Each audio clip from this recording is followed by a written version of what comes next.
பலரும் எதிர்பார்க்காத ஒரு அதிர்ச்சிகரமான சம்பவம் யூகேல நடந்திருக்கு. அது என்னென்னு சொன்னால், அகதி தஞ்சம் கோரி நிராகரிக்கப்பட்டவர்களை ருவாண்டாக்கு அனுப்புகிற ருவாண்டா பிளான் சட்டபூர்வமாக்கப்பட்டிருக்கு யூகேல. அதோட இது யார் யாருக்கெல்லாம் பாதிப்பை ஏற்படுத்தும், என்ன விதமான விளைவுகளை இது ஏற்படுத்தும் என்றதை பற்றி விரிவாக விளக்கமாக இந்த வீடியோவில் பார்க்க போகிறோம். அதோட அடுத்த மாதம் மே மாதம் ட்ரெயின் ஸ்ட்ரைக் நடக்க போகுது all over the UK. So என்னென்ன திகதிகளில் எந்தெந்த கம்பெனிகளோட ட்ரெயின் ஸ்ட்ரைக் பண்ண போயினோம்ன்றதை பற்றி இந்த வீடியோவில் பார்க்க போகிறோம். அதோட குழந்தை பிள்ளைகளுக்கு நாங்கள் பாவிக்கிற பேபி வைப்ஸ் சம்பந்தமாக அரசாங்கம் ஒரு முக்கியமான எச்சரிக்கை ஒன்று விடுத்திருக்கு. எனவே இதெல்லாத்தையும் தொகுத்து இந்த வீடியோவில் பார்க்க போகிறோம். வீடியோக்குள்ளே போகலாம் வாங்க.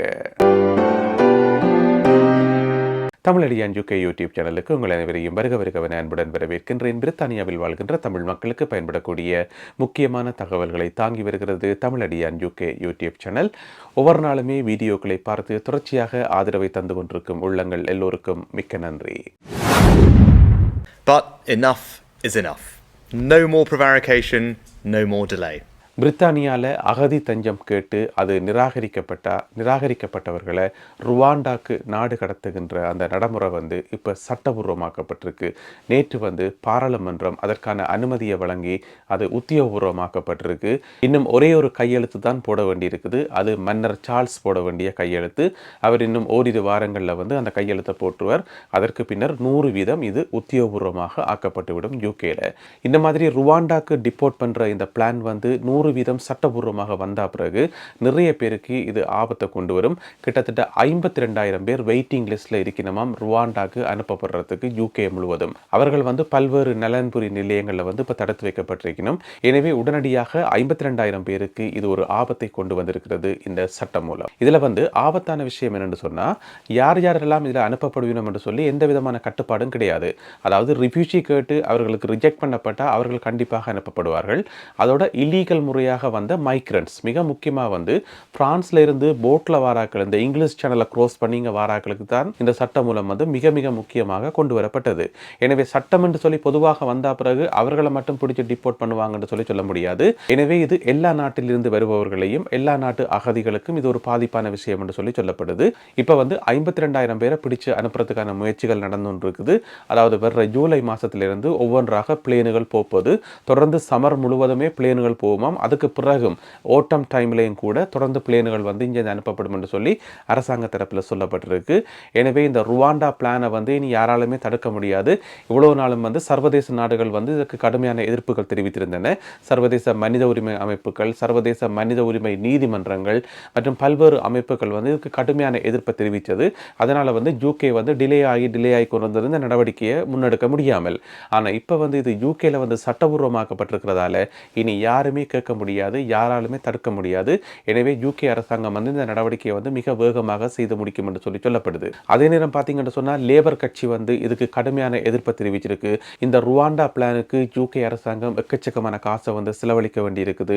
இது ஒரு அனாவசியமான திட்டம், இது இப்ப இருக்கிற பொருளாதார நெருக்கடிக்கு இதெல்லாம் எங்களுக்கு தேவையான்னு சொல்லி கடுமையாக விமர்சிச்சு கொண்டு வரி நம் லேபர் பார்ட்டி. சில லேபர் பார்ட்டி அடுத்த முறை ஆட்சிக்கு வந்தா ஏதாவது நல்ல விஷயங்கள் நடக்கிறதுக்கான வாய்ப்புகள் இருக்குது. எனவே யூகேல சட்டபூர்வமாக்கப்பட்டிருக்கிற இந்த ருவாண்டா பிளானால எங்கடையாக்களும் பாதிக்கப்பட போயினோம்ன்றதுதான் ஒரு கவலையான விஷயம். யூகேல திரும்பவும் ட்ரெயின் ஸ்ட்ரைக் நடக்க போது அடுத்த மாதம் மே மாதம் 3 நாட்கள் தொடர்ச்சியாக ட்ரெயின் ஸ்ட்ரைக் நடக்க போது. அதாவது 7ஆம் திகதி, 8ஆம் திகதி, 9ஆம் திகதி, மே மாதம் 7, 8, 9 இந்த 3 நாட்களையும் தொடர்ச்சியாக ட்ரெயின் ஸ்ட்ரைக் நடக்க போது. யூகே முழுவதும் இருக்கக்கூடிய 16 ட்ரெயின் கம்பெனிஸ் இந்த ஸ்ட்ரைக்கை செய்யணும். இதுல ஒரே ஒரு ஆறுதலான விஷயம் என்னன்னு சொன்னா, ஒவ்வொரு நாளுமே ஒவ்வொரு விதமான கம்பெனிகள் ஸ்ட்ரைக் பண்ணினோம். இப்போ 7ஆம் தேதி ஸ்ட்ரைக் பண்ற கம்பெனி 8ஆம் தேதி சர்வீஸுக்கு வந்துடும். பிறகு 8ஆம் தேதி ஸ்ட்ரைக் பண்ற கம்பெனி 7ஆம் தேதியும் 9ஆம் தேதியும் நார்மல் சர்வீஸ்ல இருப்பினும்.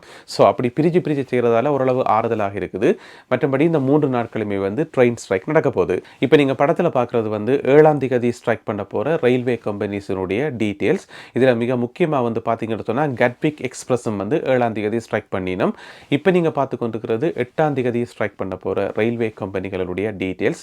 நீங்க என்ன செய்யலாம்னு சொன்னா, இந்த வீடியோவை இப்படியே பாஸ் பண்ணி வச்சு போட்டு அதை ஒரு ஸ்கிரீன்ஷாட் எடுத்தீங்கன்னு சொன்னா உங்களுக்கு அது ஈஸியாக இருக்கும். இனி நாங்கள் பார்க்க போகிறது 9ஆம் தேதி ஸ்ட்ரைக் பண்ண போகிற ரயில்வே கம்பெனிகளுடைய டீட்டெயில்ஸ்.